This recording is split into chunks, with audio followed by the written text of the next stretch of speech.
Well, here we are. I'm Tom Osman, and this is Whatever Comes Next. It's the podcast where I explore the world of underground and independent music making. And on today's episode, I am talking with Italian noise rock trio, 3 Second Kiss, who have recently put out their first album in 12 years, From the Fire I Save the Flame, which is out on Overdrive, a record label based out of Milan in Italy. And as you would imagine, for a band which started out in the 90s and had a 12-year gap between their latest record and their last record, 3 Second Kiss have got a lot of stories to tell. So as well as talking about the latest record and the story of its creation, we also get into some of the notable relationships that the band has had over the years. So they recorded 2 albums, I think it was, with Steve Albini, also having worked with Bob Weston. The latest album is produced by Don Zientara, famously working with Discord Records. And in fact, there's a little link here to the very first episode of the podcast, because he also produced DC Special by Scream. And the very first episode on this show is my interview with Pete Style of Scream. So a nice little connection there. And yeah, I was really interested to talk with the guys from 3 Second Kiss about, their experience as an Italian band and how they sort of networked and made connections out in the wider world, in the US, et cetera, connecting with bands. And then also, in general, how a band keeps going after all of this time. And yeah, they had a lot of interesting insights. It's cool to get an Italian band on the podcast. I'm going to feel really bad now if I've forgotten someone, but I don't think I have had any other Italians on the podcast apart from 3 Second Kiss. If I've forgotten someone, then I will hang my head in shame and I will flagellate later. You can keep up to date with everything 3 Second Kiss related on their Facebook or Instagram pages.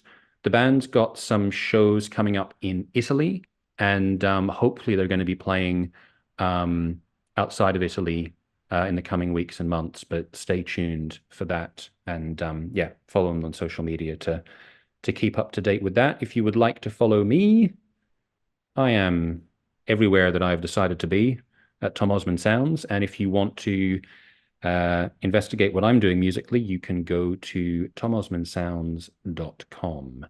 And I do have a new album in the pipeline, a collaboration with Augurio Drama called Real Silence, which doesn't sound like 3 Second Kiss. But then again, I think usually week by week, none of the guests on this podcast have music that sounds like the previous guest. And who would want everything to be always the same? That would be boring. I'm going to play a track from the Fire I Save the Flame at the end of the episode. I'll play a little clip just before the interview, which is going to be coming in about 10 seconds, because for now there is nothing left to say but 3 Second Kiss. Take it away. Write to me, write to me, write to me, write to me.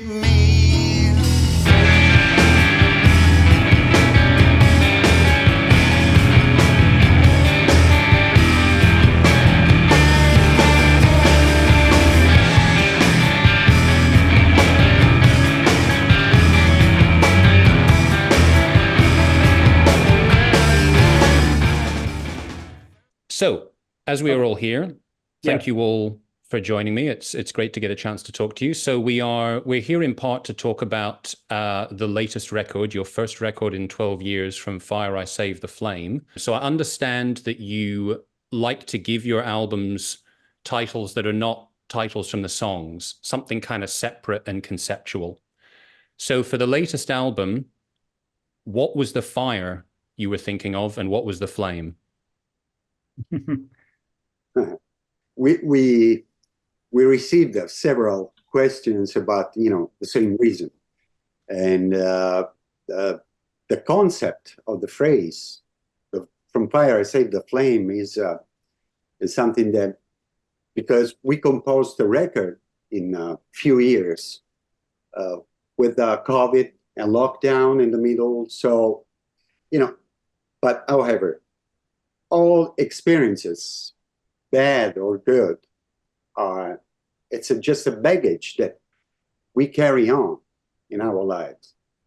So if it's bad, if it's a bad experience or good experience, it's always something that you can learn from. Yeah, this is one of the meanings. Of course, is the meaning that from the title, that we love, that we like. Of course, the fire and the flame are also metaphor for passion, energy, something inside of you very powerful. But at the same time, it's from something that is potentially dangerous for you, or you have to take care of. You accept it, you keep it everything, because it's part of your life. So it's something that can be potentially, or has been dangerous for you or bad. You have to accept it to keep it, because it's part of your experience and can be transformed in something positive, maybe. Yeah, I mean, yeah, for me, it was clear when Massimo proposed this title. It was really clear what it meant for me, because after what we spent after COVID and all this period, it was a great phrase to trying to keep in the worst thing the best thing. Like you accept the fire, and you find in the fire the good thing. You know what I mean? It's like a word game. Yeah. So for me, was perfect because we were able to make a records in this crazy period. We had a lot of difficulties because we moved, we travel, and in our life we had a lot of difficulties. So I think we tried to keep from the bad the good things, and that was, for me, that was the significant. It seems like an appropriate but also a very poetic way to kind of capture that in the title. Yeah. So I know that Sergio and Massimo, you are originally from Bologna, and now Sergio, you're in Bologna, and Sacha and Massimo, you're in Sicily. So maybe you can tell me a bit of the story, and this is kind of going to fill in the blanks for the past 12 years. Like if we take it from the previous record, Tastyville, how did you get from there, where you were, I think, all in Bologna together, from the situation with the band now? To me, very briefly,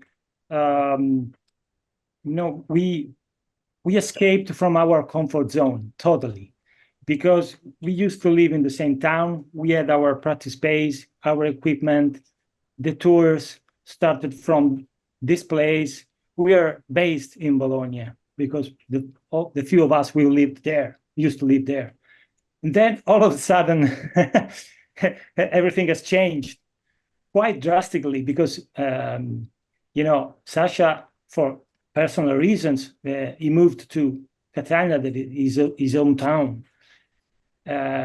So for some years, me and Massimo, we were very confused to what to do, because it seems like a mountain to climb. So it's too difficult to, I mean, maybe for an American band, this is quite normal, but for us, it was a problem at the beginning. So we took several years to take the courage to invest, because there is also an investment behind a band life, that with members that live far from each other, and to make plans, to organize. But it's not so, after that, it's not so hard. So this is what we have done for almost about 10 years, because we can erase 2 years. That is 2 years from COVID. They are totally missing. So it's kind of 10 years practicing, rehearsing, and maybe wait a little bit and then see again each other. And to me, it was a big chance to rediscover our friendship also. So it takes time anyway, for a band live like this. I mean, far from each other. After Tastyville, we tour a lot. After the record was out, we tour a lot. We had a lot of shows. We had a lot of European tour. So I think at one time we were a little bit tired. And yeah, after personally, I also moved to Catania, but it was a time that probably we need to have a break. I mean, a pause. That's why probably we also start other projects. Sergio has a solo project. Massimo has 2 bands. I had a band too. So we start to make different things for a while. But in a natural way, you know, we never talk about, hey, so now we have a break. We finished to tour a lot with the other records, and I moved to Catania, and then we take naturally this kind of pause. And with the same, in the same way, at one time we met. I don't remember. Maybe we met in Catania, and we said, okay, why we don't start to write new music? And yeah, it was 10 years after, but I mean, for us, that was the right moment. Even because I really think, I mean, I'm sure it's the same for Massimo and Sergio. We never think about timing on records, or, you know, we should make a record after 1 year, because if not, the record is too old. I think we just need something to say on music. It's interesting with thinking about, you know, bands or even just artists and the gaps between releases, because I know what you mean.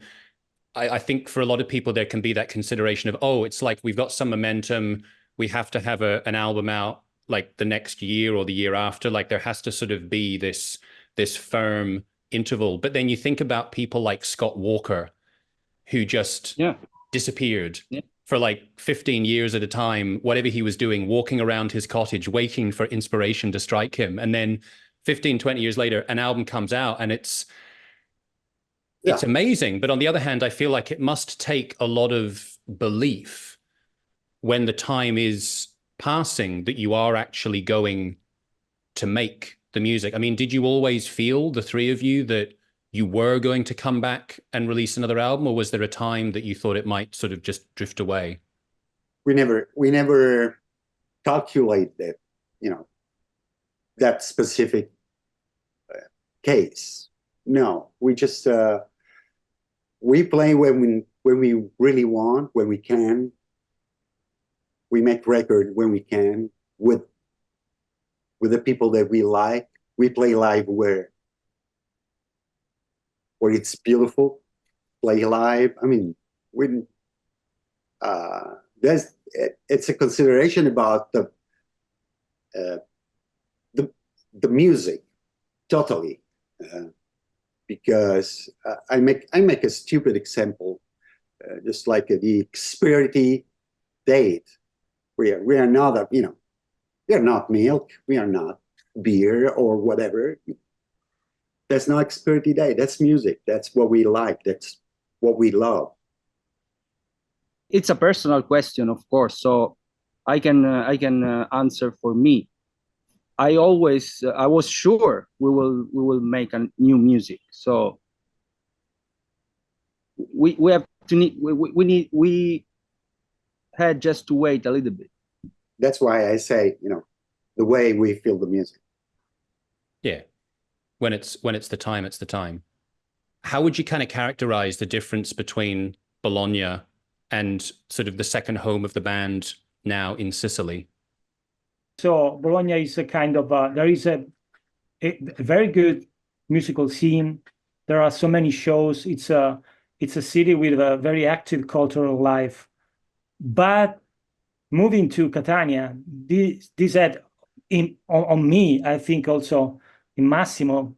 Sacha, I don't know because Sacha is from there, so for his is very natural. But Catania had a very strong impact. So retrospective, we needed the change.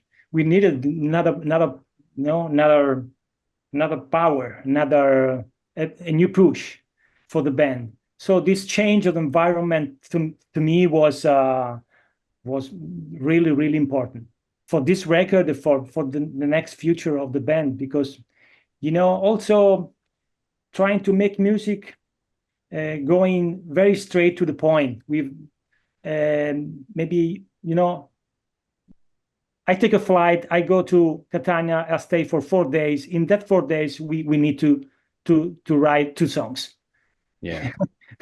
No matter what. I mean, sometimes it doesn't happen. I mean, but that's the new vision. I mean, the new life of the band. So this was very positive for the band for me.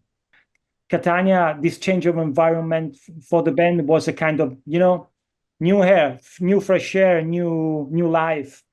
So even if we are, I mean, Sacha is younger than us, but we are kind of mature musicians, and we need it. It's a kind of new fresh air, new age. Yeah, kind of like a different perspective and different inputs. Yeah, different inputs because Catania is more. Catania is there is a volcano in Catania, so. Oh wow. Yeah, and so there's fire under the surface. So that's the metaphor, obviously. But Bologna is totally different. So it was very good for the band to change it. Yeah, it's like it's really different. It's really different because Catania is South Italy, so it's south, and Bologna is north center. Culturally, is really different. Catania, if you want, it's difficult for me because I am from here, but I lived a lot of years in Bologna too. So it seems to me that in Catania it's poor than Bologna, because North Italy is poorer than South Italy. Sorry, South Italy is poorer than North. But at the same time, here there is a different energy, a real energy, a natural energy. As Sergio said, we live just close to a volcano, active volcano, which is the Etna. So it's pretty strong, and everything, it seems a little bit more real, from the food to everything around. A little bit more rough, if you want, but what I want to say is that I think that in the records you can feel that. You can feel we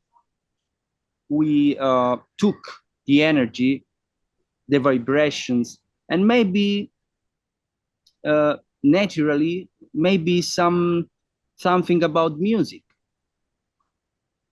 because from a point of view of the rhythmic, for example, I think there are something from more popular music from Sicily, but nothing was written. I mean, we didn't decide to do that. It was natural. That's really, really interesting about the volcano. And I think the combination of that with what Sergio was talking about sort of that necessity, like when you get together, okay, we only have this limited time.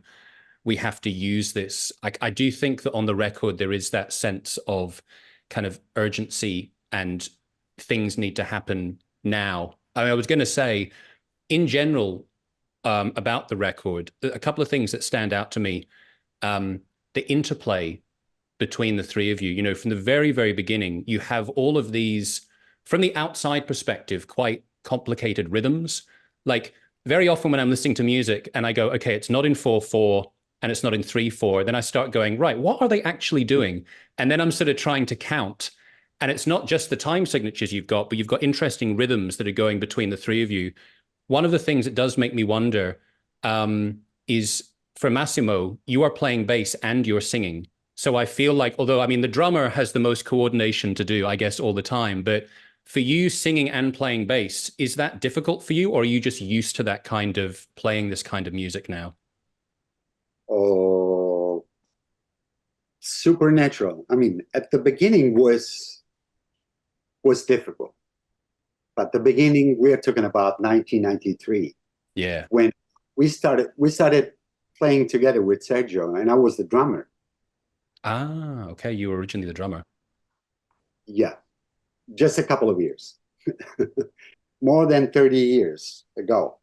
And so I just moved to the bass, and you know, and okay, I can sing too. It was natural, of course. Of course, it's different than singing and playing a guitar, of course, and it's different. It's like the amazing Grant Hart, you know, playing drums and singing at the same time. Yeah, no, that's true. And he did have amazing drum parts as well. Yeah, super cool. And going back then, because I do want to get into a little bit of the history of the band. So you've got these really interesting reference points that you worked with Steve Albini, the sadly recently departed Steve Albini, and you worked with Bob Weston as well. I think he mastered some of your albums. Yeah. Partly what I'm curious to know is, how did you get from being an Italian band to making those connections? I mean, I guess you started touring around in different countries in Europe, but how did you get to that stage that you ended up having connections with Discord and Ian MacKaye and with Steve Albini? Steve was, yeah. We met, it was November 1997. Is that right, Sergio? When we played together at I'm not the right person to remember the past years. I tried. I mean, I forget. So anyway, around 97. Yeah. Yeah, we played a show in Bologna. It was the lineup was 3 Second Kiss, Uzeda, another amazing, fantastic Italian band from Catania, and the Shellac. So we met there, and after that we met again. We played a few shows together, and when we decided to make a record with Steve, and we also had other connections with other touch and go or quarter stick records bands, like Juno 44, for example. We did a very long tour with the Juno 44 in Europe and a very long tour in US. So there were bands from the same label. So yeah. With the time, we got to know some people also touring there. And so, we asked Steve to record. There was also a good connection in Italy because Uzeda is a band from Sicily that used to be a touch and go band. They did all their records with Steve Albini, and we are close friends with Uzeda. So there was a kind of different connections and friends, and like an extensive family. At the end of the 90s, it was this scene, so about kind of different music, it's basically post-punk or post-rock, whatever you want to call it, and it was easy because touring together, all the bands were friends, so especially from bands from Touch and Go like Juno 44 or Shellac or Ship News. So the connections were really natural. We met people and we became friends. So after, for the first record, Massimo and Sergio asked to Steve to record, then we call again for another records. But at that time, we were friends. We had several tours together, and with Bob is the same. We had a big friendship. That's the other connection. Of course, Sasha, Agostino from Uzeda, we used to do booking. So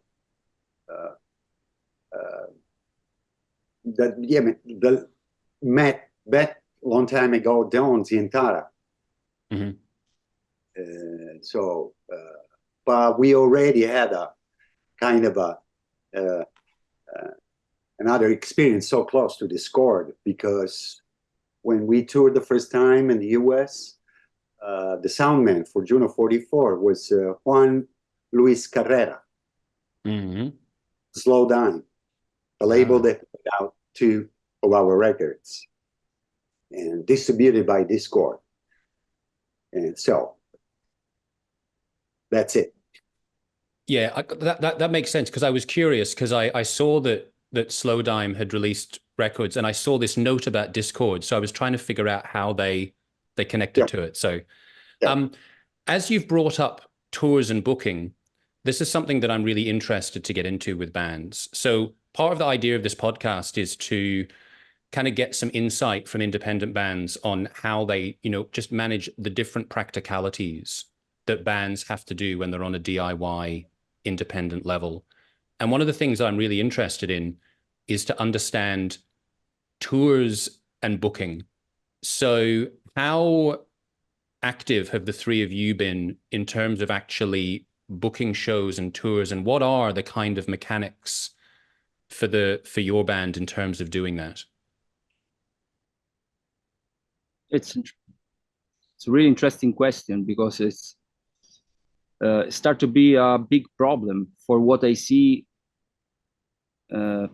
especially about the new bands. It start to be really difficult to put shows, whatever. So for us, we have the same booking especially for Italy since the beginning, I can say, no? Mm-hmm. Which is Agostino from Uzeda, the person we were talking about. And of course, before was easier. It's about the connections we were talking about. Until 2000 was it was easier, because we were friends with a lot of other bands like us, more or less in the same kind of culture, So for example, we want to do a tour in Italy, so we probably Juno 44 were touring together, say, okay, let's put a tour together in Italy, in Europe. Then they do the same for United States, so they invite us and we start to make tour in that way. Now it's difficult, because a lot of these bands doesn't exist anymore, so it's still active, but not like before, because just a few bands are still there.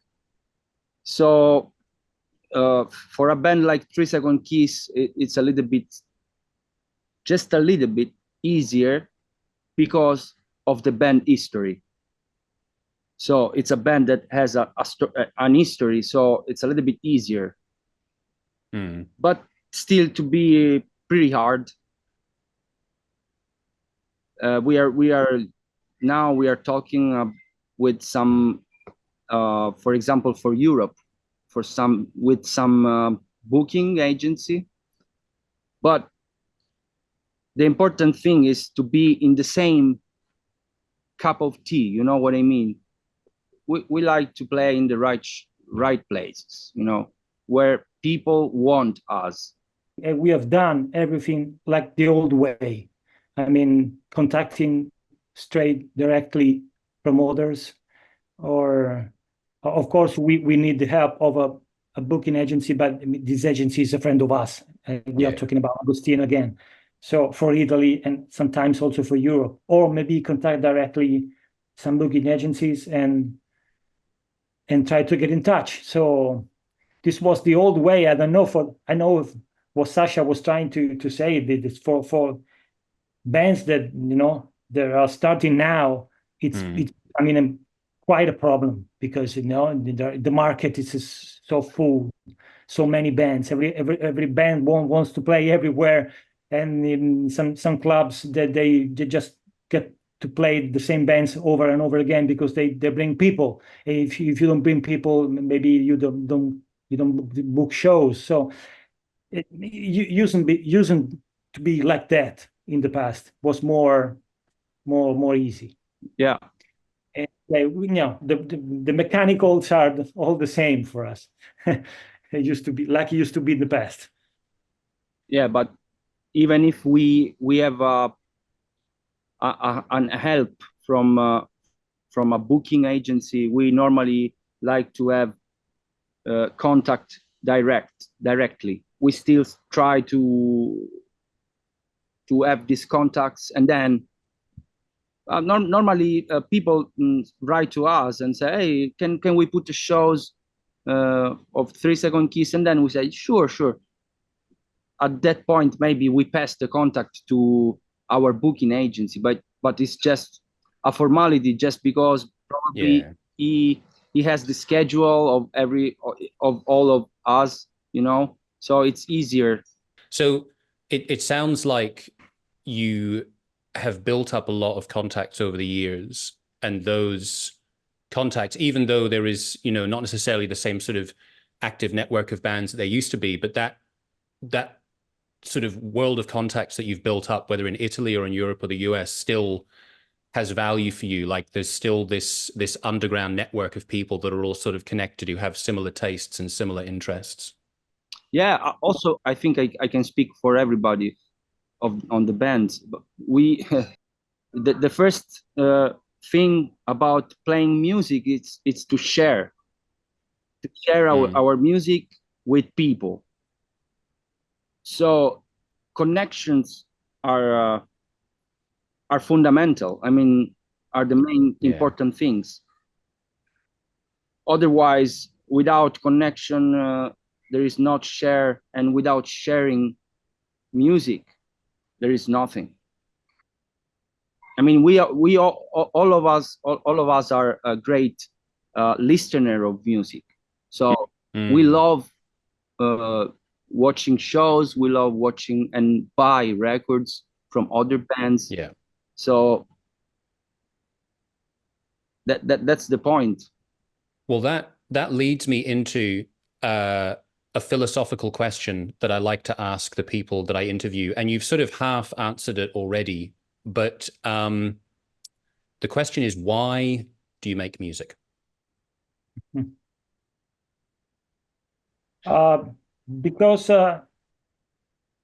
Because if I don't make music, I suffer.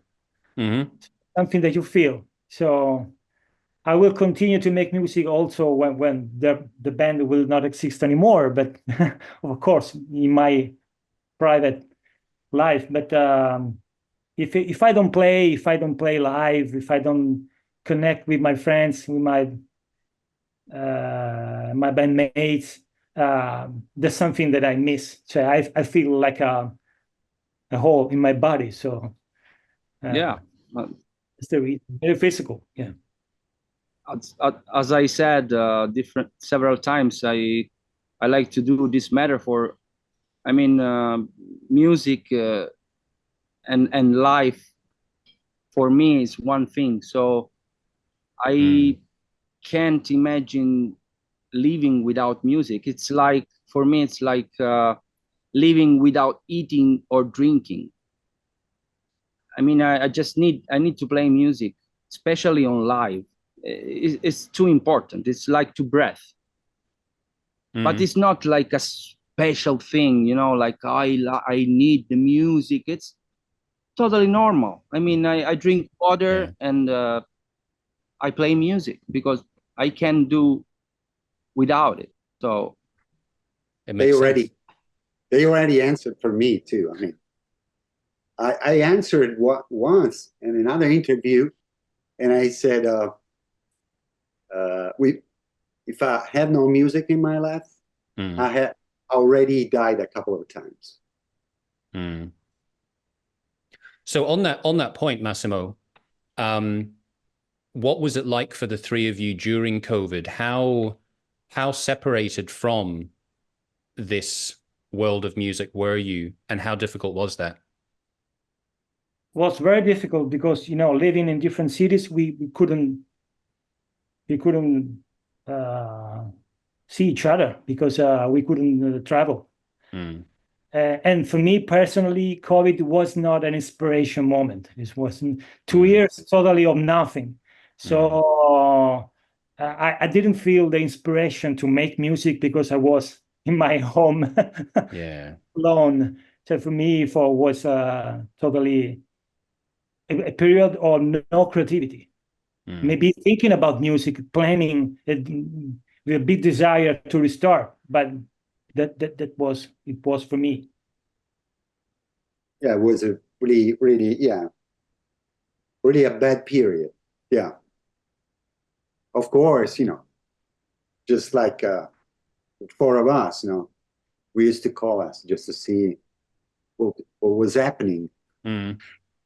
But you know, it was weird. Was weird. Yeah, not exactly bad. I said bad, but not exactly bad. Was something that I couldn't believe. I mean, it's like that. And so uncertain as well. Like we didn't know what was going to happen. Of course. Yeah. I mean, the thing we were far away from each other was terrible because we didn't met for 1 year and a half, maybe. And was terrible, really terrible. Yeah, I make music for myself, but it's not the same. I mean, the band is the band. It's a totally another thing. It's a sharing energy and ideas and music, and I like to play music for myself, but I prefer with the band. Is another thing. And it was terrible. We can't, like you said, you don't know when everything finished, you know, you don't know when you can start to think. And for a while, I was really unable to see the end of this. So that was terrible. But in a certain way, maybe that gave us a certain amount of energy, you know, a good energy for after. So the records, I think, is also the result of this period where we can't make music. So when we finally were at the practice space, we were ready. And in terms of the songs that make up the album, did everything start in terms of the songwriting process after you got back together again, or were there any ideas, lyrical or musical, that you took from the years before? No. If I understood correctly your question, we were quite ready before the COVID to go to record. Oh, I see. Okay, so you basically had an album ready before COVID. Almost, but after that, I mean, I can say that at the end of all, the COVID time, the COVID stop was positive for us because after the COVID, the songs they were there, they were composed, received from us a new energy, new desire. So for me, it was positive anyway to have the stop of 2 years because it increased our desire to make it better. to play them better, in a better way. So I don't know if you guys are agree with me.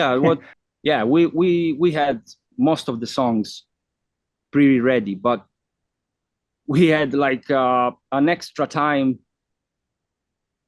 to make a kind of a good cleaning of the songs, and we were pretty ready to record. It's funny, like if I think about some of my limited experience, like just recently I was working on something with a friend of mine and we were mixing, and then we said like, okay, we're just going to leave everything. We'll like give it a day and then we'll come back to it, listen with fresh ears, and then we can make sure we're happy with it. Now for you had like a whole album that you were getting ready to record, and then you had like a year and a half of just waiting. So you had plenty of time to think about it. Yeah. Plenty of time. At that time was precious and was give us some good fruits. Yes. So I'm grateful. I mean, it was bad, but I'm grateful now. It's really interesting because normally, as you said, normally you write the songs, and then when you go on studio for recording it, the songs are ready, but you need to practicing the songs more and more to keep it at the perfect way you can play. So normally what for us was like make the song, recording the songs, and then when we were on tour, playing and keep playing, the songs become the real songs. Now was the opposite. We had the time for playing the songs really well and going to the studio at a really good a really good time. We were ready, and this was good, especially because our way to go into the studio just to get ready to play a live show in the studio. Essentially, that's the essence. Well, it does, listening to the album, it does come across like, I think the other thing I wanted to mention in like a general positive about the album that I feel is the sound as well. So you've got this really nice balance between what kind of sounds like a live band. It sounds very alive in terms of the interplay, but it also has a very nice, clear, crisp sound as well. So it's not, it's not like a bootleg recording where you're like, oh, I can hear they had a lot of energy, but the sound quality is not really good. It's really good sound quality, but it's also got the energy. So how did Don Zientara fit into that in terms of the input he had to the final album? He did a wonderful work. When he entered the studio and he saw the studio for the first time, one of the first phrases that he told us was, "Hey guys, I would like you stay all in one room and you see each other and you can talk."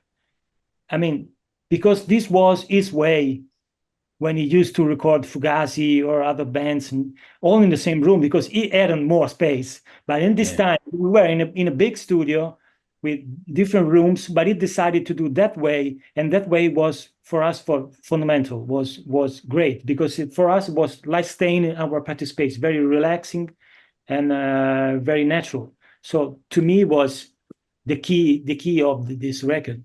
That was no headphones. For me, it was fantastic. Yeah, that's cool.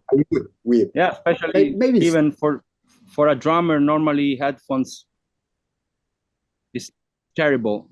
I mean, it's pretty awful. So playing without headphones was fantastic, and we made everything in just 5 days. So I mean, 5 days for everything. For playing the bass, the basses, the songs, for doing the vocals, and for mix. So I think was good. Because the main difference this time is, of course, you can you can play also in the same room, but we had our amps in the same room. Yeah. So it was like be in our petty space. So the amp was not in another space, in another room, and I wasn't with my headphones. So this was very important. It was different for me. For us, at least, it was different. It was the first time that we recorded this way. Yeah, well, doing everything in 5 days, I'm sure Ian Mackay would approve of this efficiency. There's like, right, we have this limited time, we're going to do everything. We're not going to mess around. There's going to be no unnecessary overdubs. It's like we're going to get right to the core of what is important. Yeah, this is the last record is our 7th record. Except for something, if I remember well, from the first one that came out 1995, the first one. Except for that, we did that, every time. Yeah. 4 days, 5 days. With Steve, we recorded in 5 days in France. And in Italy, yeah, just 4 or 5 days. With Ian Burgess, our second record, 4 days. 5 days. Yeah. So, You don't have a we don't need it's the only way that you have to do a record is this one. You arrived in the studio, you are well prepared. Yeah. So you have to be quick. And so yeah. And I think also, like, you can end up, let's say you're on some big record label and they go, oh, you've got like a month, and then you end up just sitting around because it's kind of like you've got too much time. Exactly. Absolutely. It depends on the music that you play. I mean, for us, it's more profitable to be quick, to go straight to the point. Maybe for other bands, they need, Sgt. Pepper's Lonely Hearts Club Band. I guess they had quite a lot of overdubs for that one. Yeah, of course. And it's a great record anyway. So in that case, Beatles needed time to experiment. But for a band like us, until now, few days are enough. Yeah. Yeah, and also because we always like to record still analog, so you don't have Pro Tools. You can't, just editing every single snare, every single bass note, or we just play, and what you listen on the record is what we played with the mistakes or with the, it's just that. Yeah, the technology can be great, but I also, again, from my limited experience, I know the technology can be a trap because you're like, ooh, I can just tweak this little thing, I can just adjust that, and then you just end up with something that a lot of the time isn't real. Yeah, and you'll never finish to mix the record, putting something more. We make this record with 16-track analog, so could be, like you said, could be a limit, but could be a fortune, because sometimes when you have a limited thing, you can be focused on what you want to do and what you want to say, and for me it's better. Yeah, no, it does make a lot of sense. Now, thinking about the coming weeks and months, what has the band got lined up in terms of, well, I'm going to give you a 3-part question to finish off. What has the band got lined up in terms of shows? Where is the best place for people to buy the record? And in general, what's the best way for people to follow the band for news, updates, and all of that? Yeah, so we'll have a couple, three more shows. Of course, in Italy, it's a summer season, so we played just the outdoor places, just festivals. And we have one show in Emilia-Romagna in July, a couple of shows in July, Emilia-Romagna, Sogliano, Rubicone, al Rubicone, and then nearby Bergamo, Osio. And then we played a show in my beautiful south, because we are not, I was born in Calabria and I lived in Bologna for 33 years. Sergio is from Marche, another region. Nobody of us, no one come from Bologna. Mm. So we'll play another festival in my loved region, Calabria, in August, and we have a few more shows in September. What's the second question? Second question was where people should buy the record from. Of course, there's a distribution all over Italy. For me, the best place is a record store. They can find easily in independent shops. And yeah, the record is well distributed in all of Europe. Yeah. And in US too. But talking about Europe, I mean, if you write on Google 3 Second Kiss from Fire, Save the Flame, you can find it, because I just few days I chatted with a guy from United Kingdom, and he bought it online somewhere, so you can find it anyway. It's you can reach it wherever you want. Yeah, I mean, for me, of course, the best place where people can buy the record is at our show. So, if it's possible. And if they buy it from a show, maybe they can get it signed as well. Yeah, if they want. And we are in the human social channels called Facebook and Instagram. They can easily find and just get in touch with us. Well, Sergio, Massimo, Sacha, it was great to talk to you all. Thank you so much. And thank you for the new record. Thank you, Tom.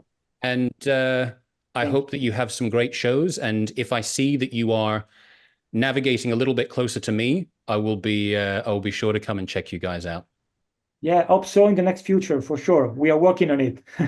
Excellent. Yes, we are working on European shows, so keep in touch. Nice. I like it. Write to me, write to